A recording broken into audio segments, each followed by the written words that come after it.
All right, this is everything I got for the month of December 2021. I had to think about the year there again for a second. Pretty decent month. This is what I'm usually expecting to get, so that's always good. Not a lot of X-Men. If I kind of flip the pack, yeah, it's not too bad, not too bad. But this is it for X-Men books. Jonathan Hickman's leaving X-Men. He's leaving the office. The rest of the writers are continuing on with the Krakoan Age. He is not. So this is the last of the X-Men books I'll be reading for a long time. So last issue of X-Force. Last issue, Wolverine got his adamantium surfboard. He did not use it to fight anybody. He just needed an adamantium surfboard to surf the most wickedest waves on Krakoa, and he just needed a board that could cut through those waves to keep him alive. Kind of lame, but it was cool. I like the idea of this forge is just like, I got as much adamantium as we want because we're on Krakoa and we can just do whatever the hell we like. But then the book ended where some surfers he met, which I assume are mutants because they were living on Krakoa, were stealing mutant babies. So that's kind of what this, hopefully they yeah, there's no babies on the cover, just a hand in what looks like a volcano and Wolverine going after him. But hopefully the story gets wrapped up because, again, last issue of this I'm reading for now. This is not only the last issue of Excalibur I'm getting, but it is the last issue of the series. Betsy Braddock is going to make the ultimate sacrifice, as the cover says. She's been fighting this war with Merlin and King Arthur in Otherworld, trying to protect Saturn, who's been ruling other worlds, and I'm pretty sure, well, they've already revealed the follow-up to this is called like Knights of X, Knights of 10.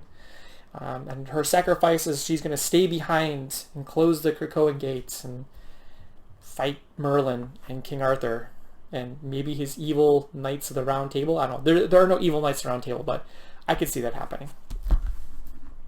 This is the final issue of the Hellions, just like Excalibur. This is the last one. And this is, of all the X-Men books, this has been one of my favorites. It's been consistently really good. The last issue was wild. Mother gets blown up, well, shot. I'm sure, she'll get revived. But then Orphan Maker, he just goes on a murderous rampage. He just starts murdering dudes, like 2 machine guns in hand, just gunning folks down. So this definitely looks like the Quiet Council judging them. So we'll see what happens. Last issue of the X-Men.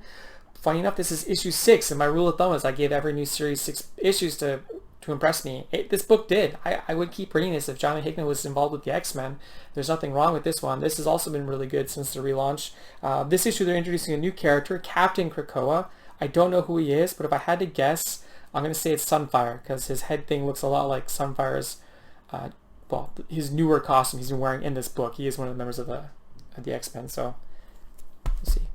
Trial Magneto, this is issue 5. I don't think there's an issue 6, and if there is, I'm not going to get it because I canceled all these books, and I'm fine with that if there was. This book has just been a real letdown. It really, as I've said before, it really could have just been the final arc to X Factor. It probably would have fit better there instead of being its own thing, and it's just been, there's been no trial. Scarlet Witch is back, but it's a younger Scarlet Witch. Like, it's a lot of retconning and bringing characters back, which is okay. Yeah.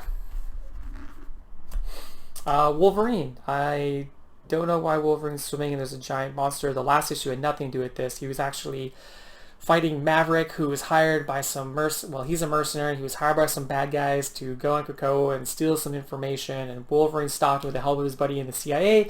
So, yeah, we'll see what's going on with monsters. Maybe this is the start of a new arc. It might just be, actually. So, thanks to Wolverine, though, a lot of the stories are like 1 or 2 issues. So, if I don't get the full thing, not so bad. This is definitely going to have more issues after 11. But the reveal of WizKid, who's the kid in the wheelchair, being a double agent, he's actually a triple agent. He purposely flipped to the bad guys so he could infiltrate them and send information back to SWORD. So, I guess that's a triple cross. No, that's a double cross? No, that's a triple cross. Old Man Cable, he's just out there kicking ass. These are some folks that have been showing up on Arico to kill both mutants and the Shi'ar Empire who were there visiting to strike, conversations with Storm and her, as she's now the queen. This book has been a disappointment, but the stuff with Storm on Mars is really good. And the spin-off from this book, because I think this might be the last issue, but it's going to be called X-Men Red. It's all about Storm on Mars. I'm like, God, Dang it, that's what I wanted the whole time. Just as it's about to switch over. And then there's the last, I'm pretty sure these are the last issues of Inferno. I think there's only 4. That's okay. This is the last book officially written by Hickman, and this book has been a banger. It's been so good. Lots of just great Hickman stuff. Reveals, double crosses, setting up future X-Men stuff, and it gets me so pumped reading the X-Men. It gets me so pumped about the X-Men reading this. But I gotta be strong, and I gotta just not read more X-Men books. It's a lot of books, and I don't need to be reading those books. I'll just pick them up on Marvel Unlimited, you know? I got my subscription. But I'm looking forward to these, because this is going to set up like the next couple of years of X-Men books. The only X-Men books I'll read after this are stuff like this Demon Days, you know, just kind of one-offs and what-if kind of stuff. This has been really fun. I've been really digging the Peach Momoko art in it. That is Thor. There's characters outside of the X-Men showing up, and pretty sure this is Psylocke. Pretty sure.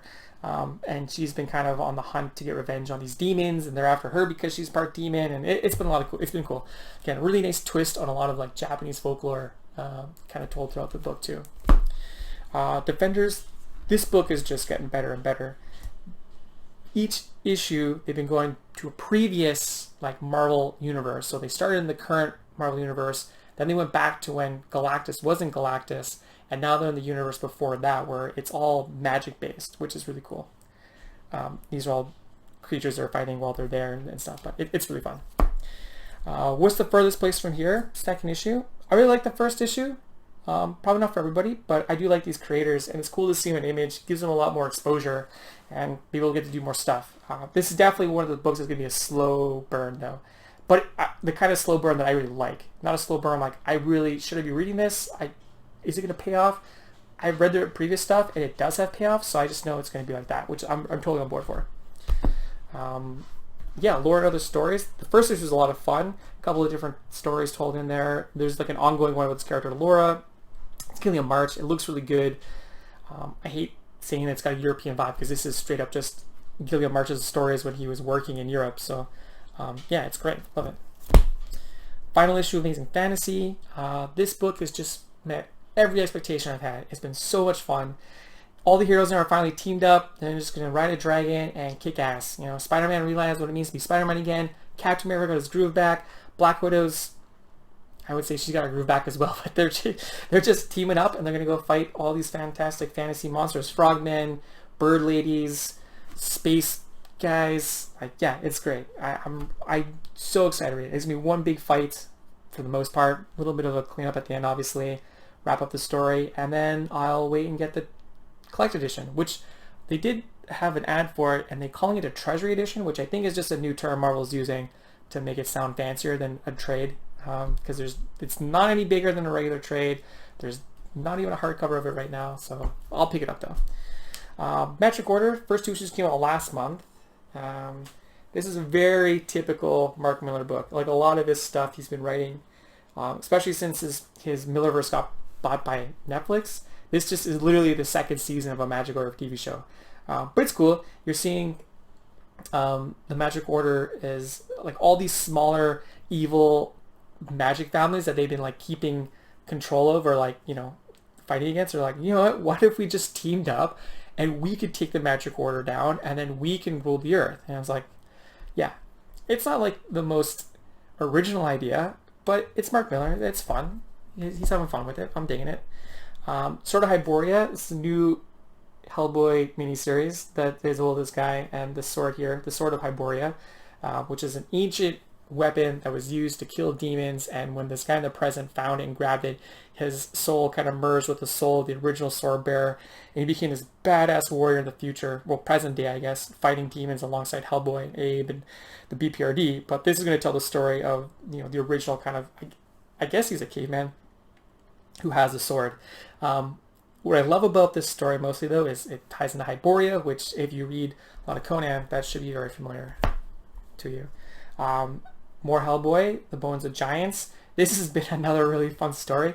Hellboy gets called to like Norway, and because they think they found Thor, well, the body of Thor, they find a dead guy, and what they assume is Mjolnir, and no one can pick it up. Hellboy picks it up, and then he can't let it go, and he has all these flashes of like memories of Thor, and sometimes Thor is maybe talking through him, but it's a lot of fun. It takes place in the early days, of like the Hellboy era. I would say early days, maybe like the 80s, 90s, mostly because Abe is not transformed yet, but it's a lot of fun. It's really great. And another Hellboy spinoff, the Silver Lantern Club, also really digging this book as well. The Silver Lantern Club is a club that Professor Brutenholm's grandfather was in the early 1900s, along with people like Sir Edward Grey and Sarah Jewell, and they're basically just a group that gets together and drinks at this pub and either helps each other with their kind of supernatural spooky cases or shares stories. So Hellboy and Brutenholm go to this pub to meet Brutenholm's grandfather to get some information on something that they actually are trying to solve, and basically his granddad just keeps getting him to buy him more rounds of beer as he tells more stories of the Silver Lantern Club. So yeah, it's great. It's one of the most about like good Hellboy stories. They're short, so like one issue stories, a lot of cool ideas, fun stuff. Yeah, it's great. Oh man, Black Hammer Reborn. So we're now in the second half of this story. I don't know if there's another Black Hammer. There might be more after this, like another, like volume 4, maybe 5. But again, everything's off the chain. The Black Hammer has now discovered that the problems are going wrong that she's now being forced to get involved with is the anti-god is back, and she learns that the anti-god was defeated, but then he was trapped between all the multiverses, and that's what's kept him locked, like put away, so he can't go killing people or universes. But an evil version of one of the characters, Professor Andromeda, I want to say that because I know they've changed that character's name a couple of times for legal reasons, but evil version of him discovers that he can free the anti-god if he destroys a multiverse. So now two multiverses are kind of colliding. It's really cool. I'm really digging it. A lot of fun. Jupiter's Legacy 6, we're now going in the second half. Well, I guess this is the end of the first half. There's 12 issues in this book. It's very Mark Miller. Again, just like the Magic Order, it's very Mark Miller. Nothing too original. Like all the aliens that they thought were going to help them, turns out they're the bad guys. And the last issue literally ends with a ton of people, a lot of the heroes from the first couple of books getting killed, like just straight up wiped out. And there's only a few left. It reminds me a lot of the Ultimates 2. Even the pacing, like in issue 6 of Ultimates 2 is right when basically Loki shows up with the evil, the masterminds, I guess you would call them now, but the evil Ultimates, and they take out all the Ultimates. And it's like, oh no, who's the one who's left to save us? Well, here he is on the cover, so this should be cool. Lots of fun. Berserker 6, again, I learned this is just a 12-issue series as well. I think this issue is actually delayed from the last ones, but again, there is a paper shortage, so Boom Studios is not the biggest studio. I'm sure there's a priority of people buying paper to publish books. Marvel, DC, Dark Horse, Image are ahead of the queue. But yeah, he's learning more about his past. He's been promised that they can help him die, and they're going to try and copy what happened to him to form more super soldiers. A lot of fun. And then Echolands. I did cancel this book because I'm going to just wait for the trades because they're doing nice big oversized trades, nice like landscape ones. It's going to be pretty big size. So yeah, this is the last issue I get until those trades start, the trade comes out. But I'm definitely going to read it. I'm loving this book. It's just like, again, so many really cool ideas. The art's fantastic. The layouts are just mind-blowing. I could talk about this book all day long. So much fun. But yeah, that's all the singles. Pretty decent stack. I'm still, like, it took me a while to get through last month's, to be honest. And then I got some pretty good trades, pretty good books this month as well. Some fun ones too, like this book of Ashanti. This actually has a really cool cover. I'm really digging this, the symbol there and everything. But this is just basically like a history of Doctor Strange, the characters, and a lot of the weapons and spells you see him use through all the books and the comics. So yeah, I'm very much looking forward to reading this. I'm a big Doctor Strange fan, so what's just strange characters here? There's somewhere in here there's sort of like the Wand of Watum, yeah, Infinity Stones, okay. Yeah, some of the other smaller characters there, but should be a lot of fun. Post Americana, written and drawn by Steve Skroce. Big fan of Steve Skroce. He did like Doc Frankenstein as part of the book he's done that I love most. He did draw the X-Men back in the, I think right around the time Joe Mad was like leaving, like not really drawing the book. Roger Cruz was around there too, but it doesn't matter. He wrote and draw this. It's kind of a post-apocalyptic story, basically the rich people and the government of the United States built a bunker to protect them when the world ends. World ends, and the government doesn't get to the bunker in time, only the rich people do, and then 8 years later, the rich people come out to try and be like, well, we're out, we're going to go back to the way things were, and the wastelanders are there to, I guess, fight them. So, yeah. I would say his art reminds me a lot of Jeff Darrow, but, you know, him and Jeff Darrow did work together a lot. They're both concept artists on The Matrix, but this should just be a lot of fun. Kind of a satirical take on just, like, how crazy rich people are. This is a book I'm waiting for a while. Akira Toriyama's Manga Theater. This is basically all of Akira Toriyama's early stuff before, like, Dr. Slump and Dragon Ball. And you can see a ton of those books. Like, look at it. This is basically, that's the Ox King. Like, there's just all, you can just see all the perfect Toriyama. Like, this is like a little young Yamcha Goku. You got the clouds. You got, like, all the vehicles look like it. Come on. Like, look at some of this stuff. This is straight up Toriyama. Oh, yeah. Some naked girls, of course. Like, look, this is Goku and Bulma, right? Like, yeah, this is great. I'm so looking forward to reading this. Look at this guy. This guy is literally Frieza and Cell mashed together. I love it. Yeah, this should be a lot of fun. I wish Viz did this. Yeah, I wish they would do this for, like, I'd love to get more of, like, Katsuhiro Otomo's work. I have a book of his, but it's all in French because they don't print it in English, so I can't read it. I don't read French, but I can follow along. The picture is pretty good. Strange Adventures. Tom King, Mr. R's, they did a Mr. Miracle book, which was really good. I really liked it. So they're like, oh, we're going to do another book together. I'm all in. And they got Evan Doc Shaner. The story of Adam Strange. He's like I want to say he's an older hero, but he's not the most, like, popular hero in DC. Basically, he's kind of got like a John Carter Mars origin where he was teleported to another world and he becomes a hero there and he comes back to Earth and he does some hero stuff here too. Ooh. What's cool is, like, Mitch Gerard, he draws, like, the present day stuff, and then Doc Shaner draws all the stuff when he's, like, out adventuring as Adam Strange. I'm sure there'll be a lot of stories, like, just like Miracle Man, it'll be kind of like a lot of personal turmoil, maybe coming to terms with your past, trauma. It's kind of a theme in a lot of Tom King stuff, but again, I really liked his work on Mr. Miracle, so much looking forward to that. Another fun book. I got the NES Encyclopedia of every game released for the console. It's literally just an encyclopedia of a ton of games. I'm a big Nintendo fan, so when I saw this, I was like, I gotta pick this up. This is something fun to have on the shelf. Flip through, you're sitting around with your friends like, hey, do you remember that game we played on the Nintendo? I'm like, well, guess what? I have a book that can settle the arguments. Oh yeah, Super Mario Brothers, classic. But this would be fun to just flip through and see how many of these I've actually played growing up. But yeah. A lot of fun. And then I picked up a couple of books from a publisher called Magnetic. I've gotten a couple of their books before that I really liked, and they republish, like, European stuff in English. So this one's False Guard. It's about these guys who are into pancat boxing, and this kid travels to the big city to try and become the best pancat boxer he can. He gets, you know, shown up that he's not the best there is, and he goes on a personal journey of growth. Realizes it takes more than just being a hot shot. You need friends and the power of friendship and all that fun stuff. So yeah, I'm looking forward to this. The fights really drew me to this, the way that they're paced. I'm not able to find a good example as I'm flipping through, but I also really like the art style. The coloring is really cool. Like, that's just what I love about European books, really. The coloring more than anything. They just use such awesome palettes. You don't see a lot of that.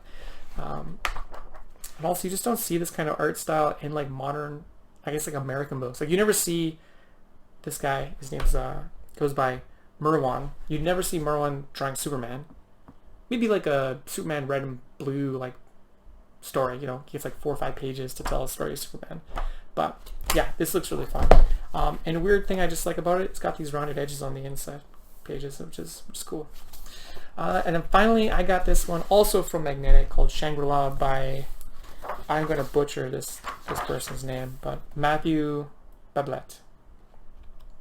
This is a science fiction book where in the future folks are living in space and they're living in paradise, but maybe everything doesn't appear what it seems and there could be some weird stuff happening.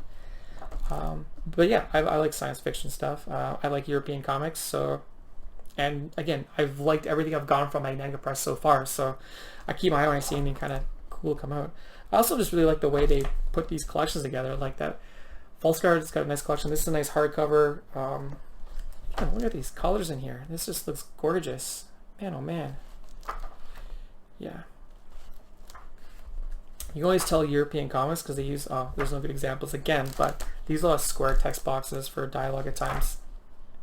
And their lettering is very distinct, I find, compared to American books. But yeah, Shangri-La. So that's everything I got. Not too bad. A couple good stacks. The box seemed a lot bigger, but I think that was mostly because a lot of big books there. But that's everything I got for December 2021. Next month, it'll be interesting when I get the January box because all the X-Men books are done, and a lot of these other books are going to start coming to an end that I was reading. So, you know, some of those miniseries ends. I know there's a couple of new ones I'm picking up just to try out too. So, yeah, I will be strong. I won't pick up any more X-Men books. But yeah, as always, let me know what you think. Send me your cheers. See you next month.